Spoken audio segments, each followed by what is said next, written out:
ಪತ್ರಿಕೆ ಆಗಿರ್ಬೋದು, ಅಕ್ಷತೆ ಆಗಿರ್ಬೋದು ಮಾಡಿದರೆ ಅದನ್ನು ಕೆಲವರು ವ್ಯಂಗ್ಯ ಟೀಕೆ ಏನೇ ಮಾಡ್ತಾರೆ. ಆ ಪಕ್ಷ ಈ ಪಕ್ಷ ಅನ್ನೋಕ್ಕಿಂತ ಫಸ್ಟ್ ಹಿಂದುತ್ವ ಅನ್ನೋದು ಮೇನು. ಹಿಂದುತ್ವ ಉಳಿದ್ರೆ ನಮ್ಮ ಭಾರತ ದೇಶ ಉಳಿತತಿ. ಆಧುನಿಕ ಭಾರತ ಇತಿಹಾಸದಲ್ಲಿ ಇದೊಂದು ಮಹತ್ವ ಘಟ್ಟ ಅಂತಲೇ ಹೇಳ್ಬೋದು. ಯಾಕಂದರೆ ರಾಮ ನಮ್ಮ ಪರಂಪರೆಯ ಸಂಕೇತ. ಹಿಂದುತ್ವದ ಬಗ್ಗೆ ಹೋರಾಟ ಮಾಡಿದಂಥ ಮಹಾನ್ ವ್ಯಕ್ತಿಗಳೆಲ್ಲ ಇದಕ್ಕೆ ಪ್ರಾಣಾರ್ಪಣೆಯನ್ನು ಮಾಡಿದ್ದಾರೆ. ಈ ಅಧರ್ಮದಲ್ಲಿ ಸ್ವಲ್ಪನಾದರೂ ಕಡಿಮೆ ಆಗಬೇಕು ಅಂತ ಮತ್ತೆ ರಾಮ ಮಂದಿರ ಸ್ಥಾಪನೆ ಮಾಡ್ತಾ ಇದ್ದಾರೆ. ನಾವು ಚಿಕ್ಕ ವಯಸ್ಸಿಂದ ಬರೀ ಬುಕ್ಸು ಯಾರೋ ಹೇಳಿದ್ದನ್ನ ಕೇಳ್ತಾ ಇದ್ವಿ. ಅದೇನಪ್ಪ ಬರೀ ಕನಸಾಗಿತ್ತು. ಇದೇನು 500, ಈಗ ನನಗೆ 37-38 ವರ್ಷ ಅಷ್ಟೇ. ನನಗೆ ಬುದ್ಧಿ ಬಂದು ಒಂದು 15 ವರ್ಷ ಆಗಿರ್ಬೋದು. ಮೆಜಾರಿಟಿ ಫುಲ್ ಎಲ್ಲ ತಿಳ್ಕೊಂಡು ಈ ಜಗತ್ತಿನ ಬಗ್ಗೆ ಆಗಿರ್ಬೋದು, ನಮ್ಮ ಸಂಸ್ಕೃತಿ ಬಗ್ಗೆ ಆಗಿರ್ಬೋದು, ನಮ್ಮ ಸನಾತನ ಧರ್ಮ ಆಗಿರ್ಬೋದು. ಅದನ್ನು ಒಬ್ಬ ಮೋದಿಜಿಯವರು ಇದನ್ನು ಕಾರ್ಯರೂಪಕ್ಕೆ ತಂದು ಈ ಕನಸಿದ್ದದ್ದು ನಮ್ಮನ್ನ ನನಸಾಗಿದೆ. ಈ ಭವ್ಯ ಒಂದು ಈ ಬಾಲರಾಮನ ಒಂದು ಪ್ರತಿಷ್ಠಾಪನೆ ಆಗೋ ದಿನ ಬಂದಿದೆ. ಅದಕ್ಕೆ ಮೈಯೆಲ್ಲ ಜುಮ್ ಅನ್ನತ್ತೆ. ಈ ವಾತಾವರಣ ನೋಡಿ ತುಂಬ ಖುಷಿಯಾಗುತ್ತೆ. ನಮ್ಮ ಒಂದು ಪುಣ್ಯ ಅಂತ ಹೇಳಬೇಕು. ಇದರ 500 ವರ್ಷದ ಇತಿಹಾಸದ ರಾಮ ಮಂದಿರ, ಅಯೋಧ್ಯೆ ರಾಮ ಮಂದಿರ ಆಗ್ತಾ ಇರೋದು ಆಗಿದ್ದು ಮತ್ತು ಇವತ್ತು ಪ್ರಾಣ ಪ್ರತಿಷ್ಠೆ ಆಗ್ತಿದ್ದು 22ನೇ ತಾರೀಕಿಗೆ ಒಂದು ವಿಶೇಷತೆ. ಹಾಗೆ ಇದರಲ್ಲಿ ಎಷ್ಟೇ ಜನರ ಬಲಿದಾನ ಆಗಿದೆ. ಆದ್ದರಿಂದಾಗಿ ಇದು ನಮ್ಮ ಒಂದು ಪುಣ್ಯ ಅಂತ ಹೇಳಬೇಕು.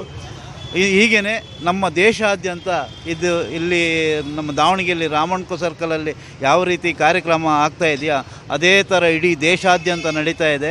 ಇದು ನಮಗೊಂದು ರಾಮ ದೀಪಾವಳಿ ಮತ್ತು ನಮ್ಮ ಪುಣ್ಯ ಅಂತ ಹೇಳಬೇಕು, ನಮ್ಮ ಹಿಂದೂಗಳ ಪುಣ್ಯ ಅಂತ ಹೇಳಬೇಕು. ಇದು ಎಲ್ಲ ಭಾರತೀಯರು ಹೆಮ್ಮೆ ಪಡುವ ವಿಷಯ. ಅದು ಯಾವ ಪಕ್ಷಗೆ ಆ ಪಕ್ಷ ಈ ಪಕ್ಷ ಅನ್ನೋಕ್ಕಿಂತ ಫಸ್ಟ್ ಹಿಂದುತ್ವ ಅನ್ನೋದು ಮೇನು. ಹಿಂದುತ್ವ ಉಳಿದ್ರೆ ನಮ್ಮ ಭಾರತ ದೇಶ ಉಳಿತತಿ. ಇಲ್ಲ ಅಂತಂದರೆ ಮುಂದಿನ ದಿನಗಳಲ್ಲಿ, ಬರುವ ದಿನಗಳಲ್ಲಿ ಭಾರಿ ಕಷ್ಟ ಆಗುತ್ತೆ. ಫಸ್ಟ್ ಹಿಂದೂಗಳು ಒಗ್ಗಟ್ಟಾಗಬೇಕು. ಹಿಂದೂಗಳು ಒಗ್ಗಟ್ಟಿಲ್ದೇ ಬರೀ ಅವ್ರು ಹಿಂಗೆ ಇವ್ರು ಹಿಂಗೆ ಅನ್ನೋಕ್ಕಿಂತ ಫಸ್ಟ್ ನಾನು ಹೆಂಗಿದ್ದೀನಿ, ನಾನು ಕರೆಕ್ಟ್ ಅದೀನ ಅನ್ನೋದು ಫಸ್ಟ್ ಇಂಪಾರ್ಟೆಂಟ್. ನಾನು ಕರೆಕ್ಟ್ ಇದ್ದರೆ ಇನ್ನೊಬ್ರಿಗೆ ಕರೆಕ್ಟ್ ಮಾಡ್ಬೋದು. ಸೊ ದಟ್ ನಾನು ಎಲ್ಲ ಹೇಳೋದು ಏನಂತಂತಂದರೆ ಫಸ್ಟು ಎಲ್ಲ ಹಿಂದೂಗಳು ಹಿಂದುತ್ವವನ್ನು ಪಾಲಿಸಿ ಹಿಂದೂಗಳು ಎಲ್ಲರೂ ಒಗ್ಗಟ್ಟಾಗಿ ಇದು ಜಾಗೃತವಾಗೋಕ್ಕೆ ಒಳ್ಳೆಯ ವೇದಿಕೆ. ಈಗ ಇದು ಪಕ್ಷ ಭೇದ ಮರೆತು ಎಲ್ಲರೂ ಒಗ್ಗಟ್ಟಾಗಿ ಈ 22ಕ್ಕೆ ಅಯೋಧ್ಯೆಯಲ್ಲಿ ವಿಜೃಂಭಣೆಯಿಂದ ಆಚರಿಸಲಿಕ್ಕೆ ಎಲ್ಲರೂ ಸಹಕರಿಸಬೇಕು. ಜೈ ಶ್ರೀರಾಮ್. ಸನಾತನ ಧರ್ಮದ ಬಗ್ಗೆ ಹೋರಾಟ ಮಾಡಿದಂತಹ ಪ್ರತಿಯೊಬ್ಬ ಸ್ವಯಂ ಸೇವಕರಿಂದ ಹಿಡಿದು ವಿಶ್ವ ಹಿಂದೂ ಪರಿಷತ್ತಿಂದ ಹಿಡಿದು ಬಜರಂಗ ದಳದಿಂದ ಹಿಡಿದು ಹಿಂದುತ್ವದ ಬಗ್ಗೆ ಹೋರಾಟ ಮಾಡಿದಂಥ ಮಹಾನ್ ವ್ಯಕ್ತಿಗಳೆಲ್ಲ ಇದಕ್ಕೆ ಪ್ರಾಣಾರ್ಪಣೆಯನ್ನು ಮಾಡಿದ್ದಾರೆ.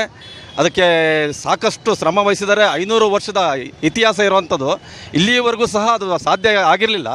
ಅಂಥದ್ದು ಈ ಸುಸಂದರ್ಭದಲ್ಲಿ ಅಂದರೆ ನಮ್ಮ ಈ ವಯಸ್ಸಿನಲ್ಲಿ ನಮ್ಮ ಪೀಳಿಗೆ ಜನ ನೋಡ್ತಾ ಇದ್ದೀವಲ್ಲ, ಅದರಂಥ ಸುಖ ಸಂತೋಷದ ವಿಚಾರ ಯಾವುದೂ ಅಲ್ಲ. ಅದು ಮೋದಿಜಿಯವರು ಅದನ್ನು ನಿಷ್ಠೆಯಿಂದ ಪ್ರಾಮಾಣಿಕತೆಯಿಂದ ತಮ್ಮ ಒಂದು ಕಾರ್ಯಕ್ಷಮತೆಯಿಂದ ಅದನ್ನು ಇವತ್ತೇ ನಮ್ಮ ಲೋಕಾರ್ಪಣೆ ಮಾಡ್ತಾ ಇದ್ದಾರೆ ರಾಮ ಮಂದಿರ. ಅದು ನಮ್ಮ ಹಿಂದೂಗಳಿಗೆಲ್ಲ ಸುಸಂದರ್ಭ. ಈಗ ರಾಮ ಮಂದಿರ ಪ್ರತಿಷ್ಠಾಪನೆ ಆಗ್ತಾ ಇದೆಯಲ್ಲ, ಮತ್ತೆ ಎಲ್ಲೋ ಧರ್ಮವನ್ನು ಹೆಚ್ಚಿಸ್ತಾ ಇದೆ ಅಂತ ಅನ್ನಿಸ್ತಾ ಇದೆ. ಯಾಕಪ್ಪ ಅಂತಂದರೆ ರಾಮಾಯಣದಲ್ಲಿ ಧರ್ಮವನ್ನು ಹೆಚ್ಚಾಗಿ ತೋರಿಸಿದ್ದಾರೆ ರಾಮಾಯಣದಲ್ಲಿ. ಹಾಗಾಗಿ ಅದೇ ನೆಕ್ಸ್ಟ್ ಇದರಲ್ಲಿ ಮಹಾಭಾರತದಲ್ಲಿ ಧರ್ಮ ಅಧರ್ಮ ಎರಡನ್ನೂ ತೂಕಬಲವಾಗಿ ತೋರಿಸಿದ್ದಾರೆ. ಈ ಕಲಿಯುಗದಲ್ಲಿ ಅಧರ್ಮ ಅನ್ನೋದು ಜಾಸ್ತಿ ಇದೆ, ಅದು ಹೆಚ್ಚಿನಾಗಿ ಇದೆ ಅಧರ್ಮ. ಈ ಅಧರ್ಮದಲ್ಲಿ ಸ್ವಲ್ಪನಾದರೂ ಕಡಿಮೆ ಆಗಬೇಕು ಅಂತ ಮತ್ತೆ ರಾಮ ಮಂದಿರ ಸ್ಥಾಪನೆ ಮಾಡ್ತಾ ಇದ್ದಾರೆ. ಪುನಃ ಸ್ಥಾಪನೆ ಮಾಡ್ತಿರೋದಕ್ಕೆ ಎಲ್ಲೋ ಮತ್ತೆ ಧರ್ಮದ ಒಂದು ನಡಿಗೆಯನ್ನು ನಾವು ಕಾಣ್ಬೋದು. ಈ ಮೂಲಕದಲ್ಲಿ ಸ್ವಲ್ಪ ನಾವು ಜನ ಎಲ್ಲ ಒಂದು ಕಳ್ಳತನ ಆಗಿರ್ಬೋದು, ಎಲ್ಲೋ ಒಂದು ಒಡೆದಾಟ ಆಗಿರ್ಬೋದು, ಬೇರೆ ಯಾವುದೇ ಆಗಿರಲಿ ಅದನ್ನೊಂದು ಸ್ವಲ್ಪ ಕಡಿಮೆ ಆಗೋ ಸಾಧ್ಯತೆ ಇದೆ ಈ ರಾಮ ಮಂದಿರದಿಂದ. ಯಾಕಂತಂದರೆ ಮತ್ತೆ ಪುನಃಸ್ಥಾಪನೆ ಆಗ್ತಾಯಿದೆ ಧರ್ಮ ಅನ್ನೋದು. ಅದಕ್ಕೋಸ್ಕರ ಆಧುನಿಕ ಭಾರತ ಇತಿಹಾಸದಲ್ಲಿ ಇದೊಂದು ಮಹತ್ವ ಘಟ್ಟ ಅಂತಲೇ ಹೇಳ್ಬೋದು. ಯಾಕಂದರೆ ರಾಮ ನಮ್ಮ ಪರಂಪರೆಯ ಸಂಕೇತ. ಅಂಥ ರಾಮನಿಗೆ ನಾವು ಇವತ್ತು ಮಂದಿರ ಕಟ್ಟಿ ಉದ್ಘಾಟನೆ ಮಾಡ್ತಾ ಇರೋದು ಸಮಸ್ತ ಭಾರತೀಯರಿಗೆ ಇದೊಂದು ಹೆಮ್ಮೆಯ ವಿಷಯ ಅಂತಲೇ ಹೇಳ್ಬೋದು.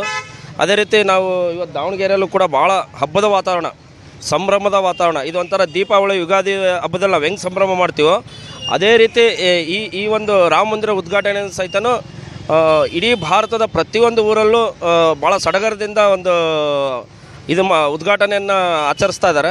ಅದೇ ರೀತಿ ನಮ್ಮ ದಾವಣಗೆರೆಯಲ್ಲಿ ಕೂಡ ಇವತ್ತು ರಾಮಣ್ಕೋ ಸರ್ಕಲಲ್ಲಿ ನೀವೆಲ್ಲ ನೋಡ್ತಾ ಇದ್ರಿ, ತುಂಬ ಚೆನ್ನಾಗಿ ಎಲ್ಲ ಒಂದು ಅಲಂಕಾರ ಮಾಡಿದ್ದಾರೆ. ಅದರಿಂದ ಈ ಒಂದು ರಾಮ ಮಂದಿರ ಉದ್ಘಾಟನೆ ನಮಗೆಲ್ಲ ಭಾಳ ಖುಷಿ ತಂದಿದೆ ಅಂತ ಹೇಳ್ತೀನಿ. ಈ ಜನ್ಮದಲ್ಲಿ ಅದೃಷ್ಟವಂತರು ನಾವೇ ಅಂತ ಅಂದ್ಕೊಳ್ತೀವಿ. 1992ರಲ್ಲಿ ಬಾಬ್ರಿ ಮಸೀದಿ ಧ್ವಂಸದ ನೋಡಿದ ಒಂದು ಅದೃಷ್ಟವಂತರು ಅಂತ ಅಂದ್ಕೊಂಡ್ರೆ ತಪ್ಪಾಗಲಿಕ್ಕಿಲ್ಲ ಅನಿಸುತ್ತೆ. ಅದೇ ರೀತಿ 2024 ಜನವರಿ 22ರಂದು ರಾಮ್ಲಲ್ಲಾ ಅವರ ಪ್ರಾಣ ಪ್ರತಿಷ್ಠಾಪನಾ ಅಂಗವಾಗಿ ರಾಮ ಮಂದಿರ ಉದ್ಘಾಟನೆ ಕಾರ್ಯಕ್ರಮ ನೋಡ್ತಕ್ಕಂಥ ಅದೃಷ್ಟ ನಮ್ಮ ಈಗಿನ ಜನ್ರೇಷನಿಗೆ ಸಿಕ್ಕಿದೆ. ಇಂಥ ಅದೃಷ್ಟವಂತರು ನಾವೇ ಅಂದರೆ ತಪ್ಪಾಗಲಾರದು. ಅದೇ ರೀತಿ ಜನವರಿ 22 ಬೆಳಗ್ಗೆ 11:29ಕ್ಕೆ ರಾಮ್ಲಲ್ಲಾ ಪ್ರತಿಷ್ಠಾಪನೆ ಅಂಗವಾಗಿ ರಾಮನಕುರ ವೃತ್ತದಲ್ಲಿ ಈ ಒಂದು ಬೃಹತ್ ಮಂಟಪ ನಿರ್ಮಾಣ ಮಾಡಿದ್ದೀವಿ. ದಾವಣಗೆರೆ ಜಿಲ್ಲೆಯ ಜನತೆಗೆ ಇದೊಂದು ಒಳ್ಳೆಯ ಅವಕಾಶ ಇದೆ. ಯಾರಿಗೂ ಅಲ್ಲಿ ಹೋಗ್ಲಿಕ್ಕೆ ಅವಕಾಶ ಇಲ್ಲ. ಆ ಒಂದು ಸಂತೋಷ ಕಣ್ತುಂಬ್ಕೊಳ್ಳೋಕ್ಕೆ ರಾಮನಕುರ ಸರ್ಕಲಲ್ಲಿ ಇದೊಂದು ಬೃಹತ್ ಕಾರ್ಯಕ್ರಮ ಮಾಡ್ತಿದ್ದೀವಿ.